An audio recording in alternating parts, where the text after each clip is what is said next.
Assalamualaikum warahmatullahi wabarakatuh, teman-teman semua, apa kabarnya? Ketemu lagi bareng saya Abai ya di channel kesayangan saya sendiri. Tentunya channel saya sendiri juga ya. Eh, udah lama nih saya nggak bikin konten karena emang baru kepikiran pingin sekarang aja. Tadinya juga emang belum mau bikin konten lagi sih. Soalnya kan di video yang sebelumnya saya bikin konten tentang cara setup flysheet kan. Terus di video itu, di akhir video itu saya bilang kalau saya akan membuat setup flysheet dalam berbagai bentuk. Tapi di video pertama yang saya kemarin itu ternyata ada sedikit pertanyaan ya dari teman-teman semua, dan dari sedikit pertanyaan itu kebanyakan yang bertanyanya tentang ke si jenis flysheetnya dibanding ke cara setup si flysheet itu sendiri.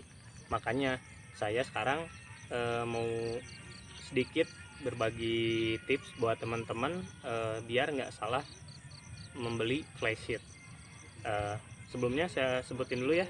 Di sini saya nggak di endorse ya. Emang saya kebenaran di sini pakainya flysheet dari Shinrin Outdoor. Saya juga beli ini. Nantilah insya Allah link penjualannya akan saya sertakan di deskripsi ya. Nah, karena cuacanya emang enak buat ngopi juga, jadi ya saya sekalian ngopi-ngopi lah di belakang rumah. Kebetulan rumah saya berada di Kabupaten Bandung Barat ya, lagi bagus, lumayan lah ya buat sedikit sinematik. Ini kayaknya air saya udah matang karena kita semua sekalian ngopi, jadi disambil saya bikin kopi aja ya.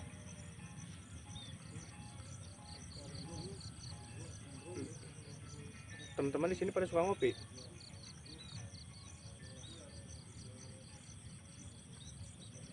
Oh, saya di sini di prepare pakai madu ya ketimbang pakai gula. Suka aja, bukan biar lebih sehat atau gimana. Udah mateng nih.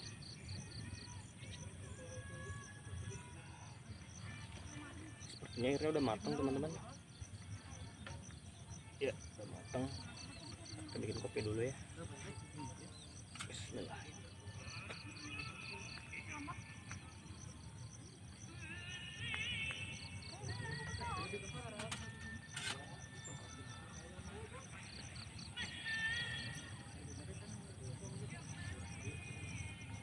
Nah ini sambil sedikit ngejelasin ya sambil bikin kopi. Flysheet itu bahannya intinya itu harus waterproof dan melindungi kita dari air hujan dan terik matahari ya. Jadi harus punya sifat meneduhkan juga. Udah matang, bentar ya.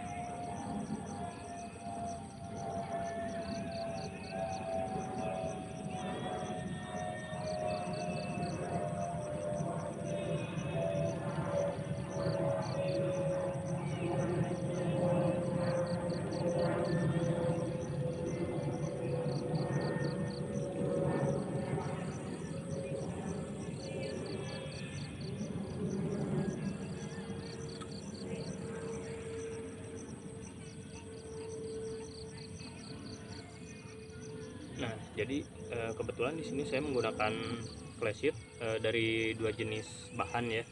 Yang satu ini dari bahan nilon ripstop 15D yang biasanya dipakai sama anak-anak ultralight. Nah, kalau yang ini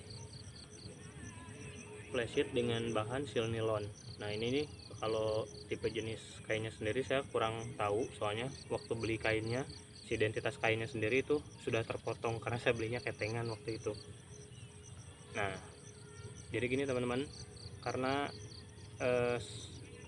banyak teman-teman yang nanya untuk sebenarnya untuk berkegiatan di alam terbuka itu jenis flysheet yang digunakan itu sebaiknya kayak gimana sih, atau yang tepatnya gitu. Nah, di sini saya sedikit berbagi tips sebelum teman-teman semua membeli flysheet.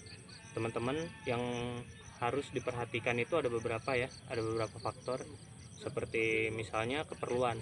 Misalnya teman-teman ini keperluannya untuk berkegiatan di luar ruangannya itu jenisnya apa. Misalkan teman-teman lebih ke pendaki yang konvensional gitu ya. Pendaki konvensional ini pendaki yang seringnya bawa tenda, bawa ya pokoknya kalau bawa carrier berat lah gitu bebannya.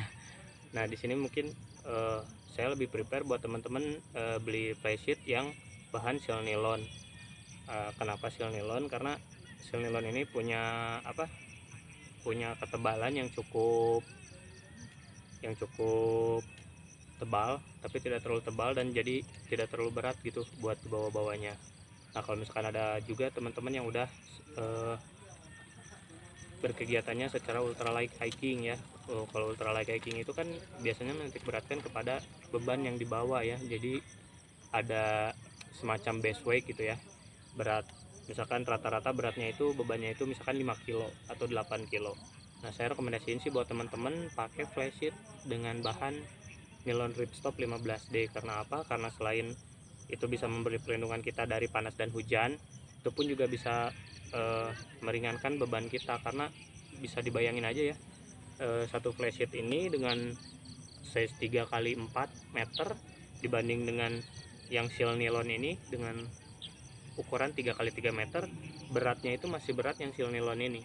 Karena seal nilon ini beratnya itu kira-kira mungkin sekitar 400 sampai 450 gram, sedangkan yang ini yang nilon ripstop 15D dengan ukuran 3x4 itu dia tuh beratnya hanya sekitar 300 gram ya, sekitar segitulah kurang lebih ya. Dan atau misalkan yang sekarang ini yang lagi happening banget nih, gaya berkegiatan di luar ruangan itu seperti bus crafting. Nah kalau bus crafting saya sendiri belum pernah coba, jadi saya pun juga belum punya flysheet atau shelter yang biasa digunakan untuk bus crafting. Karena kalau untuk bus crafting itu dia tuh karena berkegiatannya itu di hutan, menerobos hutan, menebas seperti itu, jadi memerlukan bahan itu yang lebih tebal ya, karena mereka itu kan prepare segala-galanya tuh untuk berkegiatan benar-benar di hutan gitu. Jadi si trapnya sendiri pun juga harus memiliki kekuatan yang selain kekuatan terhadap terik matahari dan hujan, tapi juga harus memiliki kekuatan seperti untuk gesekan atau untuk panas dari api unggun yang dibuat. Sepertinya kalau dari saya biasa lihat-lihat di channel YouTube bus crafting gitu, sepertinya yang lebih prepare itu untuk menggunakan bahan seperti denir ya, atau D300. Denir itu mungkin biasa dipakai untuk tenda-tenda tentara seperti tenda peleton, tenda regu, atau bahkan tenda pengungsian ya. Karena itu memang lebih berat, cuman karena memang ketebalannya bagus untuk berkegiatan gitu, sangat kuat, jadi memang beratnya aja yang jadi lebih gitu. Tapi itu tinggal balik lagi ke pilihan teman-teman sendiri buat untuk menentukan dulu dari awal jenis kegiatan apa yang akan kita lakukan sebelum menentukan untuk membeli flysheet jenis apa. Nah dari bahan-bahannya sendiri kan jadi teman-teman bisa nentuin nih, sebenarnya sih bahannya yang bagus yang kayak gimana, bahannya yang enak kayak gimana. Sebenarnya semua bahan sih intinya kalau flysheet itu adalah waterproof dan bisa menahan dari terik matahari lah ya, setidaknya untuk niuhan gitu kalau bahasa Jermannya. Nah yang ketiga itu tentukan ukuran. Nah ukuran juga di sini penting buat teman-teman, karena rata-rata flysheet itu punya ukuran dari 2x3 meter ke atas, ada 2,2 kali 3, 3x3, 4x3 dan seterusnya. Dan kalau misalkan untuk teman-teman nih yang sukanya berkegiatan di luar ruangan tapi lebih sukanya sambil hamokan kayak gitu, kalau saya sih juga menyarankan teman-teman prepare juga untuk mengukur panjang hammock yang teman-teman biasa pakai. Biasanya kan hammock tuh ada yang single dan ada yang double. Nah kalau yang single ini tuh panjangnya mungkin sekitar 2 meter atau 2 meter lebih ya, tapi nggak sampai 3 meter. Sedangkan kalau yang double ini ukurannya itu panjangnya aja bisa sampai 3 meter dan sampai 3 meter lebih. Nah makanya harus prepare flysheetnya itu ya harus lebih panjang daripada panjang si body hammocknya tersebut. Karena apa? Karena pas nanti si flysheetnya dipasang itu bisa melindungi hammock secara keseluruhan. Jadi yang terkena hujannya atau terkena airnya itu misalkan hanya strapnya aja atau webbingnya aja. Kayaknya kopinya udah jadi teman-teman. Saya kopi dulu ya. Mantap.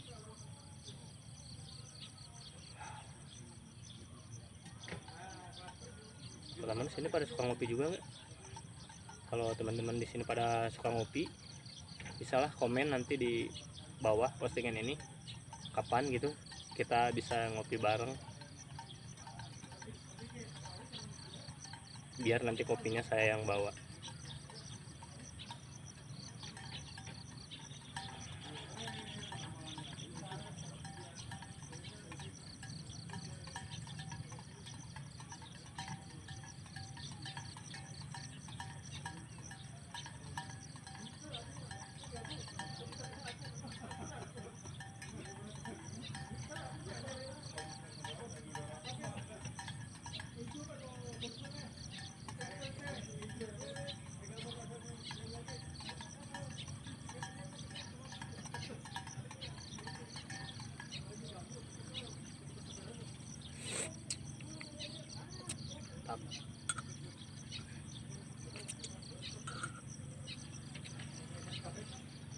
Nah, jadi teman-teman tadi sudah saya jelaskan tentang cara memilih flysheet. Tadi yang pertama ada tentang keperluan, yang kedua tentang bahan, dan yang ketiga tentang ukuran. Nah, yang keempat nih paling penting, sesuaikan dengan budget teman-teman. Karena apa? Karena flysheet ini kan relatif ya, teman-teman juga bisa lihat di toko-toko online, di marketplace harganya itu variatif. Ada yang murah, ada yang sedang, dan ada yang premium ya, atau yang mahal banget. Sebenarnya intinya itu aja sih,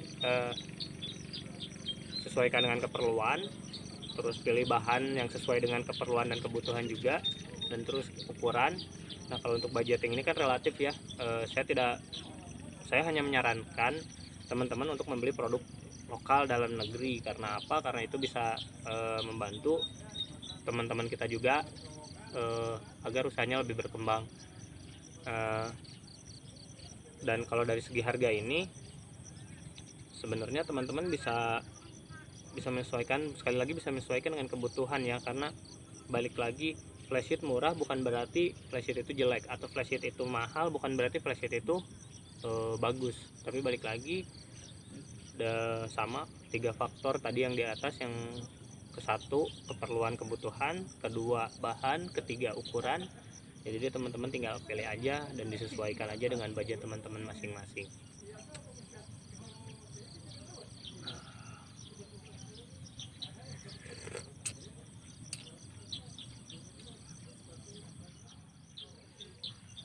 Sekian dulu video dari saya kali ini. Terima kasih buat teman-teman yang sudah nonton. Jangan lupa subscribe, like, dan komen. Buat teman-teman juga yang punya masukan buat saya, buat konten saya ini, buat channel saya ini, silakan komen juga. Atau misalkan teman-teman yang mau sharing, dan tadi seperti saya bilang juga, kalau ada teman-teman yang suka ngopi, mau ngopi bareng, tinggal atur jadwal, bisa komen-komen di bawah postingan ini ya.